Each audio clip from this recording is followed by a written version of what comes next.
So there's something called spot finance that's become quite popular over recent years. And so what used to happen if you wanted to put in a financing facility against your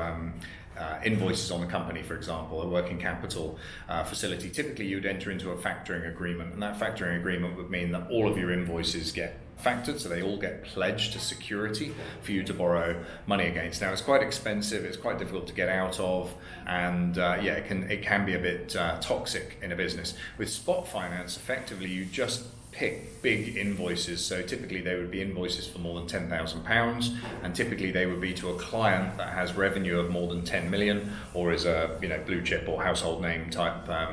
customer, and you basically pledge that one invoice and borrow money against that one invoice in a spot finance solution. The most famous one is marketinvoice.com. They're not the cheapest, and there are a whole bunch of kind of fintech startups that are piling into that space. So there is some competitive bids around there that you can use, but it can be a really effective way of just bridging the gaps in the bumps in a business, or dealing with a really large order that you get from a client, to make sure that it doesn't their outstanding balance doesn't starve the entire business of cash. So using spot finance can be quite a useful alternative to going full factoring and getting you hooked on that business heroin that is a factoring facility.